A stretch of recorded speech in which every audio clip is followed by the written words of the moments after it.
So I like that get for Texas. And like you said, man, in this offense, you got to keep stockpiling receivers.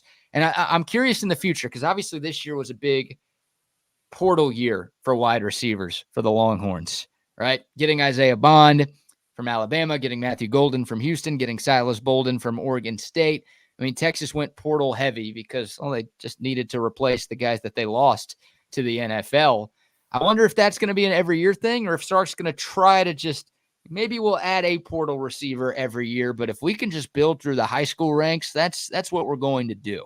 Well, I mean, you've got two young guys. I mean, this guy won't get here for a while, but if you're building with these youthful guys that come in with great experience, then you don't have to always look to the portal. You can spend your time talking to high school coaches and spreading yourself out in the high school ranks. If they're legitimate players, if they're from the Houston area and they have legitimate speed, they can catch, and the big time doesn't bother them, then you don't have to look for those special players that have some experience. But once in a while, you're just going to have to get an experienced guy who's played big time football, just may not be on a winner all the time, or maybe on a winner that just wants to get out of there and wants to be in an offense that really can show what his talents are. I mean, it's not always just about going to a place, well, for the money, but it's also where you can show your talents in an offense that next level can see you. I mean, that's got a quarterback that can get the ball to you, that you can be shown, and then go make your money in the NFL. So you're going to have those every once in a while. You just do, not all these young guys coming out of high school as seniors, or even, I don't care where they come from. They're not already going to be self-made. They're going to need a year or two to really, mature. So, you're lucky to have a coach like Chris Jackson that can get guys that can mature in a hurry. He can help them along the way. But when you get Chris Jackson with guys who already have experience, that's got to be fun. It's got to be fun for the guys who are already really good to come here and have a guy like that coach you. Absolutely. That's why I think there's a chance this year's wide receiver room is better than last year's wide receiver. That's very interesting. To me, that's the biggest thing to see in this football team. I'm knowing what to expect defensively already in my mind. I have that down. I think they'll be able to hold their own. I don't think they'll be great on the defensive line, but at the wide receiver room, I'm very interested in seeing what you've said. Do you think they'll be as good or better? I don't know if they can be better. That's my main thing to see. I know what to expect from the secondary. I expect for this team to get better in places. I expect them to be, if they can just hold up in certain other places and be better in some of the other areas, I think it'll be a spectacular group.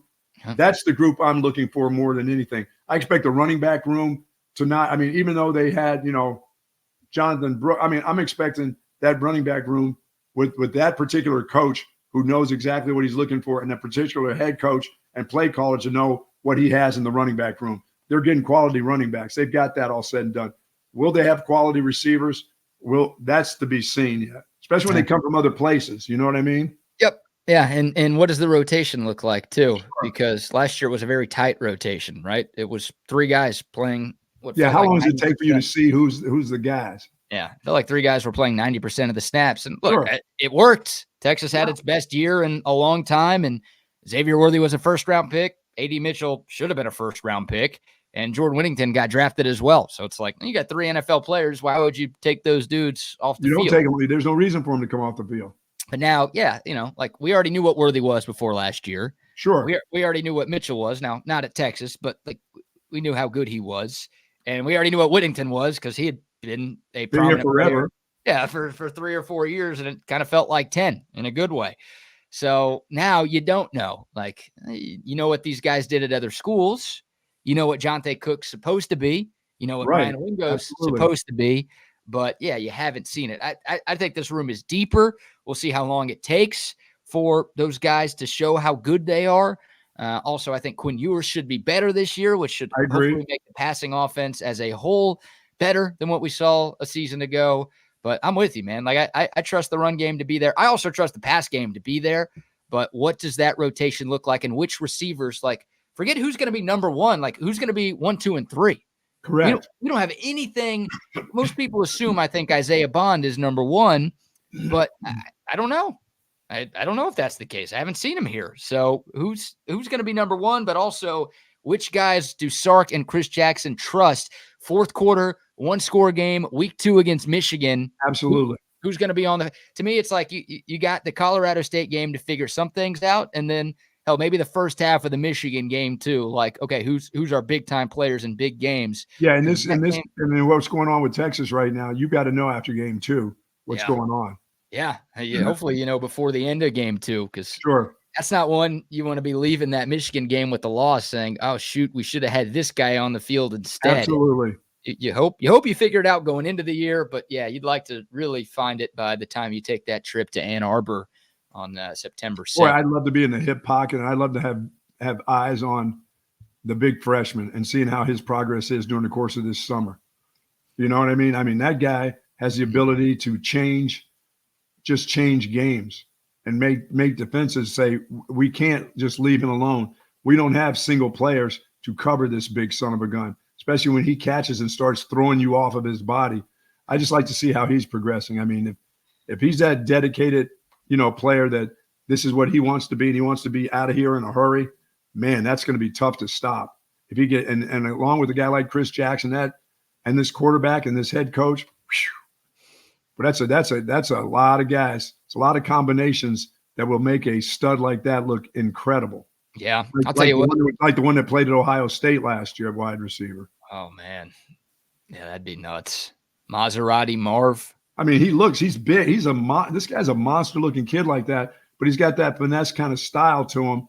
And, it's just a matter of the confidence in his hands and what he can do. And, but you just got to keep doing the fundamentals because you're not right there yet, kid. But you got all the ability to do that. That's why I'm talking about Chris Jackson as a coach. I mean, that guy can change guys in a hurry. Yeah, and look, if I'm a receiver on Texas, I am calling Quinn Ewers every day. Like, hey, let's play catch. Catch and catch. It's catch and catch time now. It's almost July. It's like I'm trying to build as much chemistry with the quarterback as I possibly can. Absolutely. So I've got a little bit of a leg up on the competition, because you can't actually practice right now, but you could still call up Quinn Ewers and be like, hey, let's go play a little catchy catch. There you go. Let's go play some backyard catchy catch. Plus that kid from Oregon State, I'm interested in seeing that guy was their leading receiver. I'm interested in seeing what kind of player he is. Dude, that guy's awesome.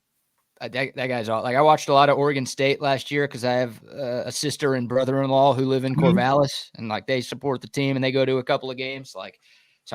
He's a stud.